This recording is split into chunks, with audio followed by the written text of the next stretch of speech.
Monday night. What are you shaking your head for? Because you're all shit. You don't know what you're talking about. I need to Yeah, clarify that. The cast Lego Masters logo that is in black, grey, and white, there are 500. And they only ever go to Lego Masters contestants. They are numbered, and your number gets put next to your name at Lego headquarters. Yeah, but they're not yellow. Shh. I am. The yellow, red, and black one goes to crew. That is an unlimited number. There is no numbered boxes, and they produced heaps of them. And they go to crew and VIPs and whoever the hell they feel like giving them to.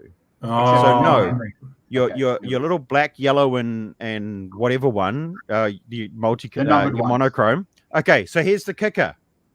We got the monochrome Lego Masters logo. You guys got a box with $2,000 worth of Lego in it. You choose what you want. Man, I only got $50,000 in a Lego trophy. That's a rip. Well, you got that too. So, you know. Sorry, Dan, I had to rub that in. Pretty much. Anyway, for those that are watching, we do have Lego Masters from New Zealand, not Dan. We have Emily and Sarah. How are you girls?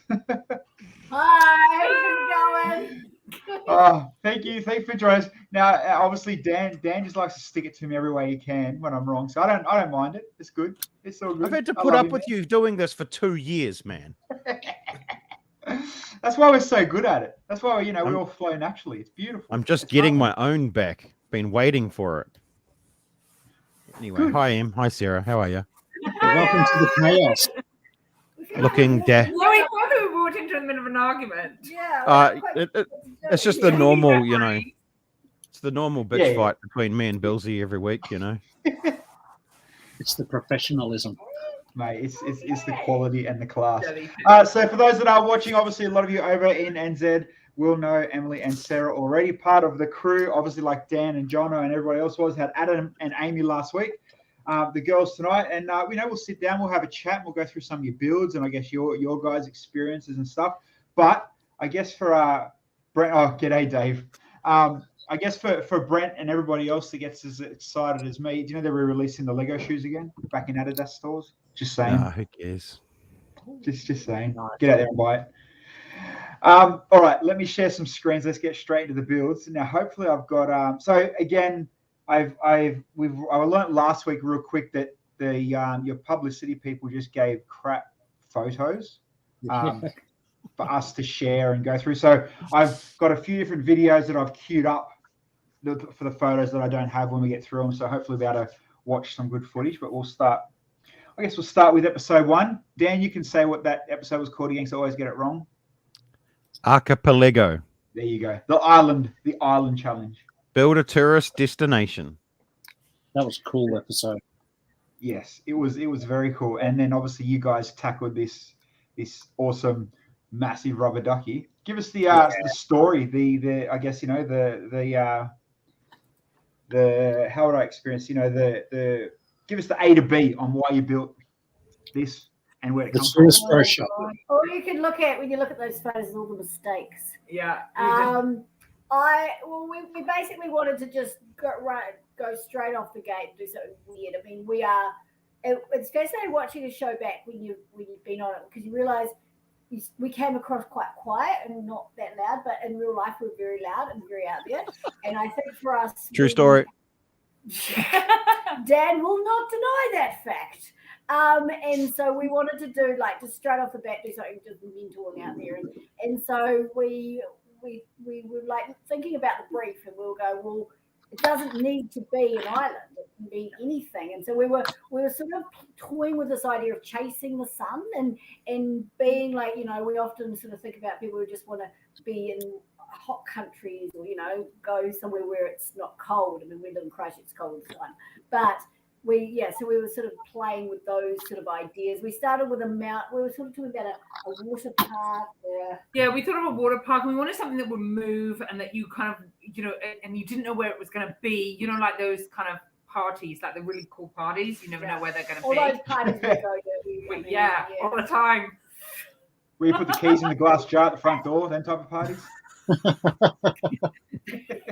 But we did talk about like we wanted it to be family friendly as well, because obviously the show is family friendly, and then we also wanted it to be somewhere that we take our kids and then immediately ignore them. Yeah. So we sort of wanted all those sort of aspects within the build. And you know, there's that minifigure that's got like the cutest little like duck ring. Oh yeah. And so I was like, it's got to be colorful. It's got to be like really colorful and sunny. And I love the color yellow. So like, I was like really drawn to that. And then I was like, oh, someone must have done it before. We were like, has anyone done it before? Will someone tell us if they've done this before? And people were like looking at us like, no one's done anything we were like so this. Sure. I was like, someone must have done this before, because like this, I kind of see it in my mind. But you know, I'm imagining that little minifig, the little rubber ring that the minifig sits at. So it's kind of basically modeled on something that's like this big. It's a very cool shape that you both built. Like, I mean, that's a hard shape to get that scale in, like to get those curves. And I think and we learned that actually was even harder, because apparently the pieces that I was looking for in order to get that release circle, apparently Robin told us the other day that actually they raided them all from the brick pit in order to make those circular towers on the archipelago. Actually, the brick pit didn't have a lot of the normal pieces that you would have used in order to make those curves, because they'd stolen them to make their builds. Yeah, true story. It was. We wanted that smoothness, and I think that's probably the thing we struggle with the most, is trying to get that smoothness, and even having like the head and the, you know, like it was all just, Oh, these lovely ladies were chatting. Hello. So, Lena, these ladies, it's Emily and Sir. These guys were part of the, or still on air, New Zealand Lego Masters. So tonight, episode 7 aired, and we're just going through their first episode, their build. And let's smooth from then into episode number 2. Now, again, I never had photos in the press pack they give me, but I found the exact Neither did we. Episode. Did you get some ones around the back? Because like I really feel that this one, because I really like things to be 360, and actually the back is as beautiful as the front. There's like this the cricket scene's kind of at the front, but there's the dad's doing the cricket tees at the back. The peacock dad is doing the cricket tees, and he's got a little tea party going on, and there's the little roller, and there's like so much in that one of detail. Yeah, we were talking to Amy and Adam last week. The photos that I got literally from TVNZ were just kind of very sparse. They didn't get too much. I've got some ones that I'm allowed to share. So for everybody watching, this is their Smash Challenge. Episode number 2 was cricket, and I'll hit play and you'll see there. So obviously we're watching in slow motion. For those that are watching, every Smash episode that gets played, it's always you watch the slow motion and what comes out of it, and it's pretty awesome. Your guys' ones just oozed out so bloody good. It was well done, very well done. Makes me want to eat Skittles. Skittles. Yeah. We do like Skittles. Yeah. Just the way the rainbow was packed inside, like you had the inside guts of it. A lot of people think go colour to make impression, but you guys packed the rainbow, so when it exploded as a rainbow, and it was just awesome. Yeah. Well, the idea was really made me want to eat Skittles. India was a really tough country to do in a way that was respectful when we knew it was going to be smashed, and so we kind of made a bit of it was not really even a pivot, but we kind of made a conscious decision that as opposed to doing the colours of India, we focused in on the colours of the cricket team. And so when it's obviously separated in the middle, so the orange and the blue are the colours of their cricket team. We thought that was but then having the sparkles within it kind of gave it that almost sari feel of that sort of like glittery fun feel to it. So that's where the plan was that. And then having a banyan tree was perfect for a smash because it's just that nice big target. Yeah. Like it's almost like you filled a water bomb up and just wait for it to explode, really. Yeah. We're very good at building so it can fall apart. Yeah. Our structural integrity is probably, mine personally, is about as good as a wet blanket. Is what Everyone else is to be structurally stable. We like the fun of. We like being on the edge. Held down by love and wishes.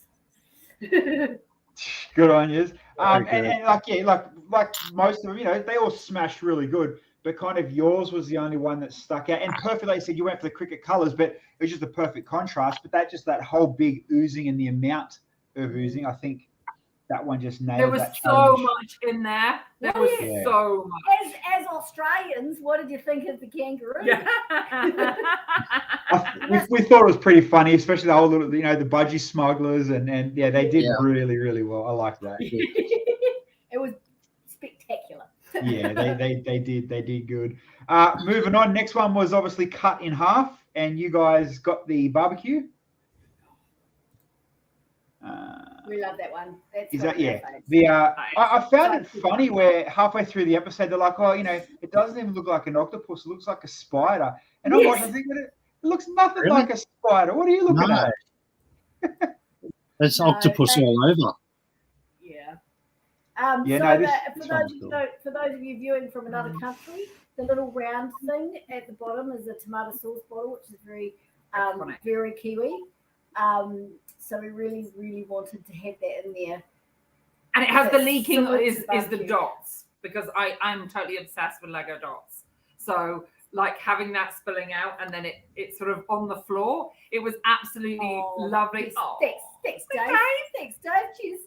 I think that, one of the things I really liked was going off the table and not being so constrained by that. So, and because you have this real object that you were kind of integrating with, that was quite nice. I don't think the production staff liked it so much because we were never allowed off the table again. Like that was the only one. We were allowed on the floor and all that. And then after that, I think we were just too much of a nightmare for them, because from then on we'd be like, can this one go off? No, just a little.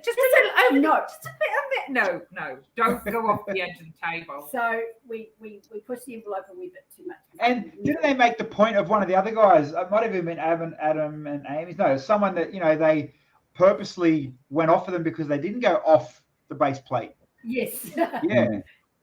There you go. Because he was really big on that. And I know John and Dan's did that as well, where like you couldn't see where the original object started and the other one ended. So I don't really feel like we did that, but we were able to play with levels, and I think that's what we were really aiming for. It looks amazing. It looks amazing.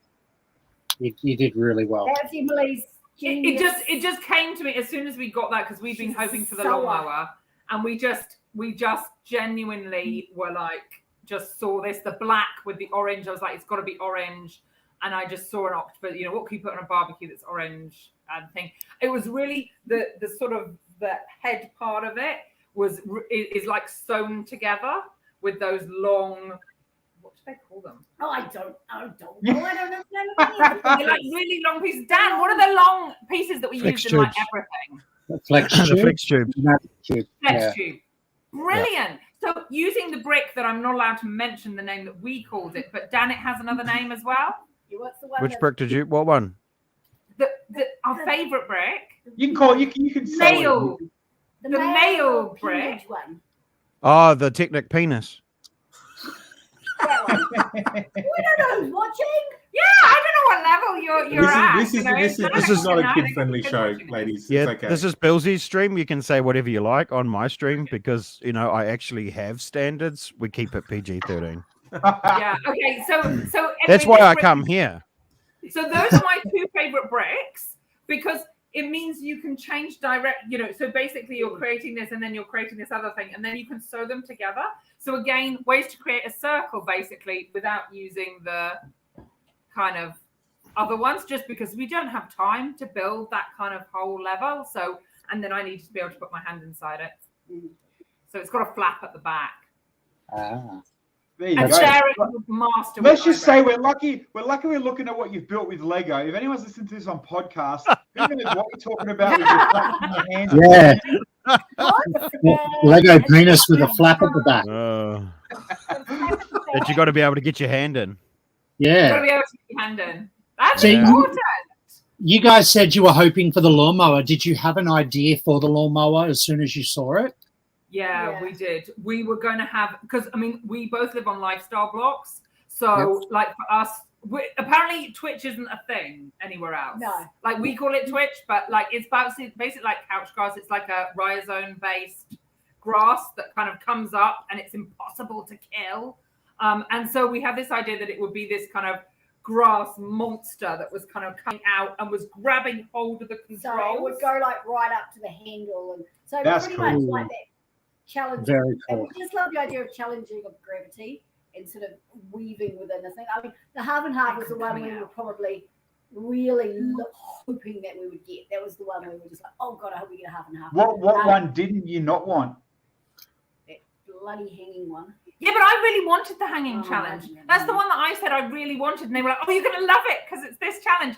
And then, but then by that point in the thing, we realized that like my thoughts of what I thought would be really great was be like this, like very modern art inspired sort of Calder. I don't know if you know the artist Alexander Calder, but he does these amazing like mobiles with these like large discs.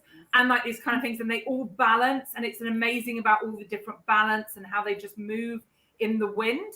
And I was like, and Sarah's like, he's not gonna like that. He's gonna see a weird mobile. He's like, it's just gonna be, it's like a baby's mobile. He's gonna say it's like a baby's mobile. What are you doing? And you're like, oh, it's technically, you know, I balanced it beautifully. Not for public display. I was gonna say you can be. That's all right. We can watch. Let's talk about the positives. Let's talk about the positives. Let's watch the positives then, I guess.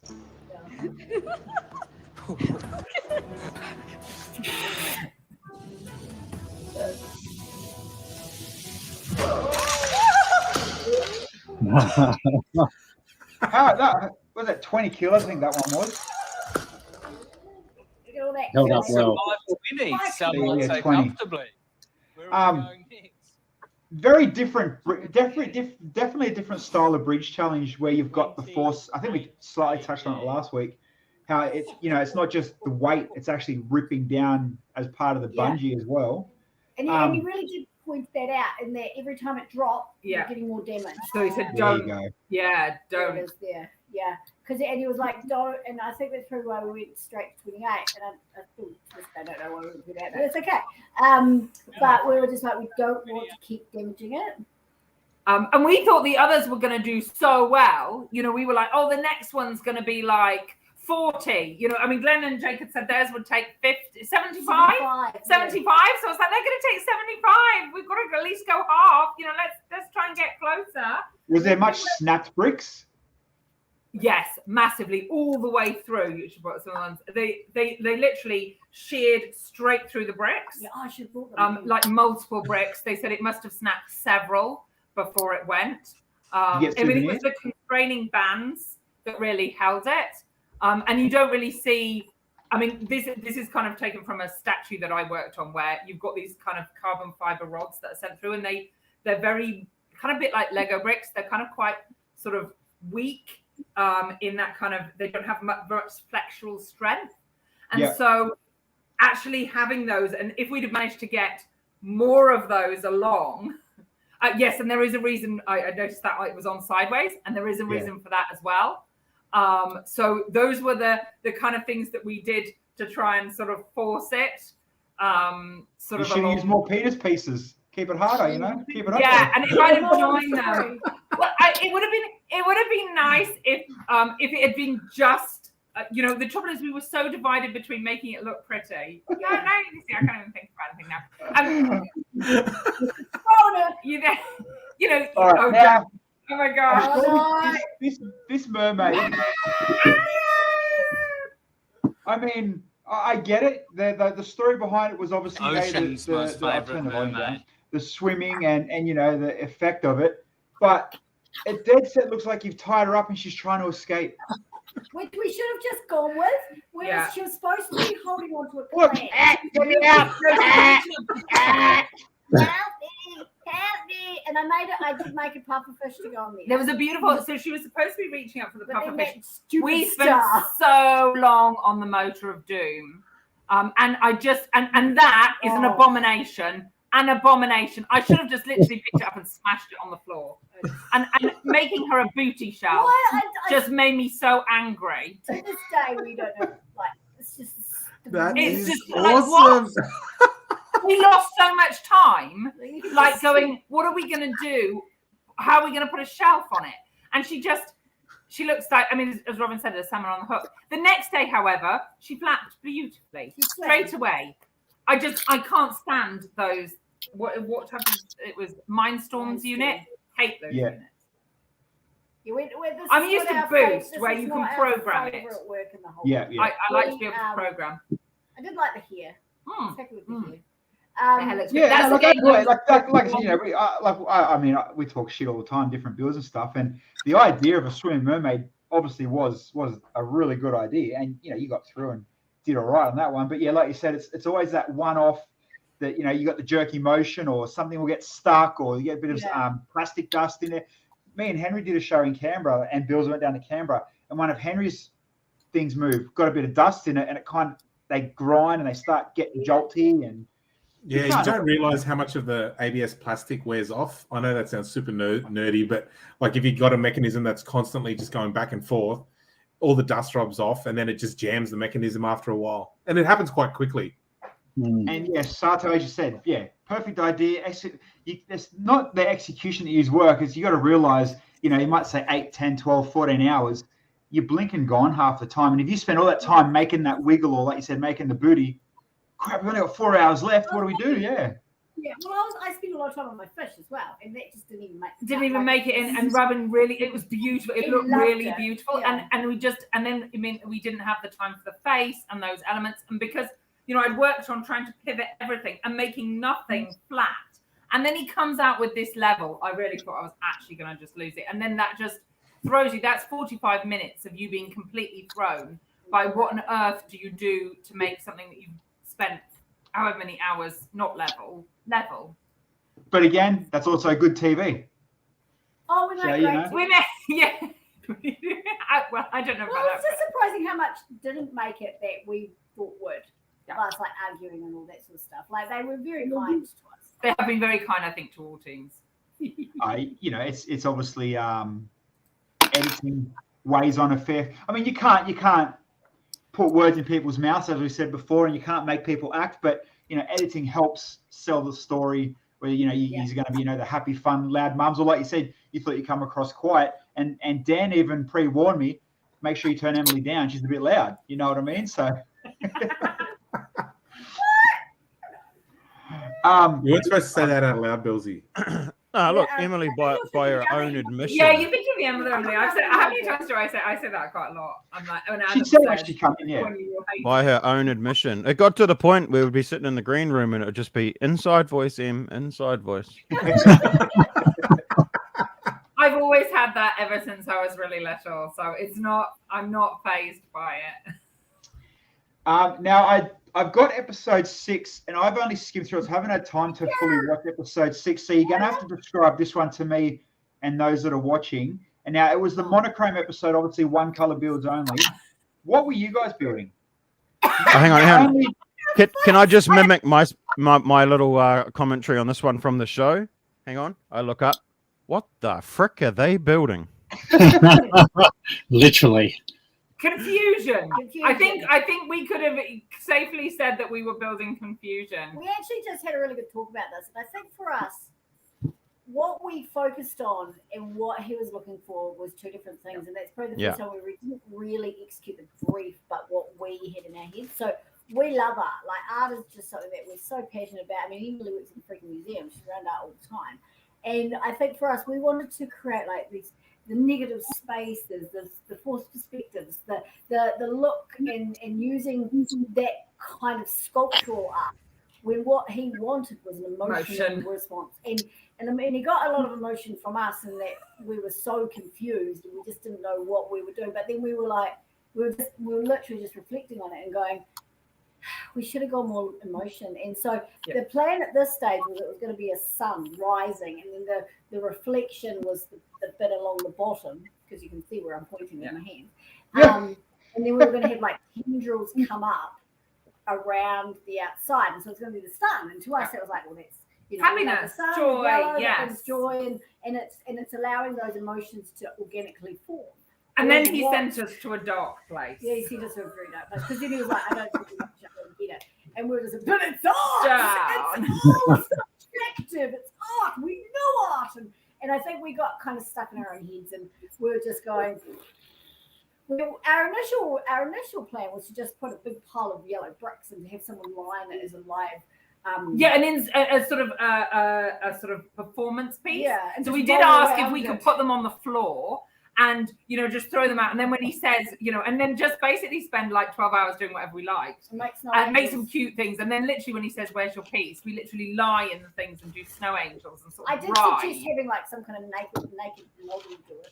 But I'm not sure whether. Oh, Di might have done it. Maybe that might have tipped it over the edge. We might have got something for that. We could have made little headdresses for him, and maybe a sort of chastity belt made of penis bricks or something. So and then we did pivot, and Emily, being the insane builder that she is, was able to create this these hands coming up, which I don't really feel like you see in this, but. The idea is that he's holding the sun because he doesn't want it to go down. I can see it. Yeah. So it's kind of like like that thing of you want it to keep hold of those last rays of the sunshine. You can see how we were getting to a dark place. Yeah. We've gone from this joy, happiness to please. We just want to cling on. It's actually it's quite good. It is actually our emotional response to how we were feeling in the show. We just want to cling on. We just want to stay in. We don't want to leave. Even looking at it, I love it. I actually do really like it, and I think if we grasped that concept in the very beginning, we probably would have come up with even much more. better. There was a bit where partway through I look over and I'm like, oh shit, we've created a bat signal. Because it just and Emily's like. You do that thing where you realize you forget your mics, and so you're just chatting away, and then you go, "Oh shit, we're right." So I was like, "It's a back signal. It's a call for help. It's a call for help. We just want to send them." Actually, it is actually really the whole journey of it is actually really. We're there. We're thinking it's great. We're really excited. It's really hopeful, and then it's like, "Oh no, we're not." And we spent the whole time in this one singing "I'm a Creep." Yeah, we did the whole time. Radiohead, and for some reason none of that made the cut. No, well, because they'd have to pay royalties for that, and people to not listen to us. So instead of dropping the F-bomb all the time, which other teams I believe may have used, potentially there were some swears. Potentially, instead we opted to repeat the same phrase from one song over and over until they didn't. And the cameras would go away. And if you've ever heard that's your cheating way to get away with it. You're at a bad point, or you just broke something, or you fuck shit. You're like, quick, start singing the song so they don't film us. Yeah, but that's what we did. We actually conned onto that on that one. Yeah. And the other thing I'd do is I'd dance in front of the cameras. So Emily would be all stressed out building behind me, and I just and they just be like, what is she doing? Why is she? She's constantly drawing away from me getting totally stressed out and about to lose it, and then she's like, okay, I'm going to do something, just distract them because they come in on you. It's like she can see the camera's about to give you some TV time, but she wants it, so she'll start dancing to try. So they were I think they just thought I was a camera hog, but really, I was just like, look over there. I was like, take her. You literally, I can't. It's so hard with the camera. They're literally right, but you take a step back and you're into a camera, and they can smell fear. Yeah, and literally, they're like, you're like, I don't know what I'm going to do, and then they're all there, and you're just like, great, enjoy my moment of trauma. Bloody hell! All right, well, we are done. There's our half an hour slot of window, but it was a good insight, I guess, and I love that it was so different to obviously Adam and Amy and everybody else we have on. So I appreciate you spending some time and so late, obviously, over there in New Zealand and chatting with us and going through that. For those that are watching, episode 7 did air tonight. We didn't get to watch, that's why we didn't touch on it pretty much in New Zealand. A few people asked in the chat, how can they watch it? TVNZ have it online. You just got to find a VPN so you can allowable to get yourselves through to the New Zealand websites. And obviously all you Kiwis probably already watched it tonight. And, tonight's episode was Monster Lair. So no, that's tomorrow night. it's Tonight. Roll the roll the dice. dice. Roll the Tonight dice. was That's right. roll the dice. Roll the dice. Yeah, I'm just looking at the list. Yeah, roll the dice, and then tomorrow. So only a couple more episodes to go, and then obviously we'll get through all the Lego Masters New Zealand competitors, and we'll finish on Dan, and we'll see how we go. But Emily and Sarah, I really appreciate it. Thank you for coming in, and it was good, short, sweet, and perfect. Well done. You've been very enjoyable to watch. Yeah, we're quite out there, really. We try. All right, we're done. See you later, people.